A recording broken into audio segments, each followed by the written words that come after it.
The JJB GS330 is made in Michigan, USA and comes ready to install into your GS Mini, so no routing required or special luthier tools. JJB boasts that their uniquely formulated potting or rubberized coating stiffens their transducers in such a way that it cuts the likelihood of feedback down to almost impossible. Yet the consistency of the material used in the process allows the transducers to still pick up a significant amount of resonance from the soundboard. In the box or bag, you get the pickup, the GS Mini sized end pin and some instructions. For this install, you'll need cardboard or stiff paper, a toothpick, scissors, blue tack or double-sided tape, a pen or pencil, a straight edge ruler.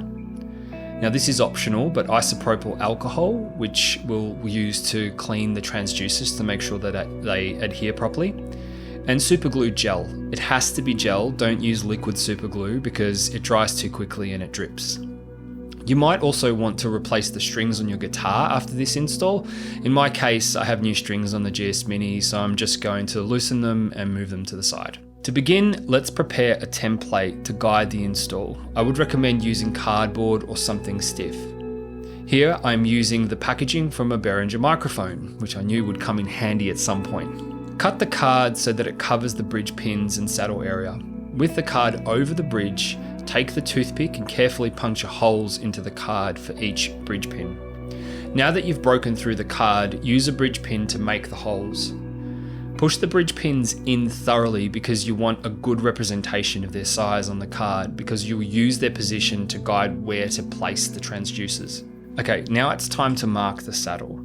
So the transducers will sit under the saddle because that's where the strings connect with the top and the energy of the string vibrations flow through the guitar. Measure out the distance between both the end pinholes and the saddle, then measure out the length of the saddle and draw a line so that you have a representation of its position in relation to the pinholes.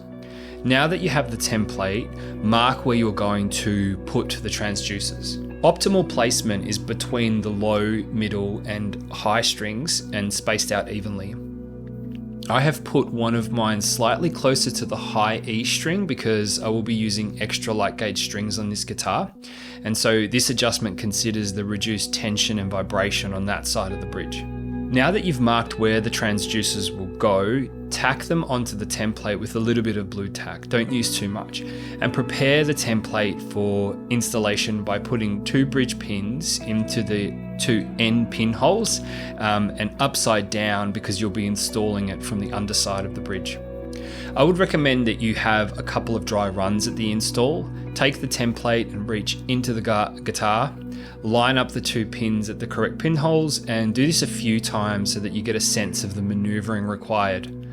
My advice would be keep your index finger and pinky fingers on the bridge pins, and don't be afraid to move them a little to find the holes because they won't stay straight when you're reaching in. When you've done a couple of dry runs, dab a blob of the superglue gel on each transducer and carefully guide the template and the bridge pins into position.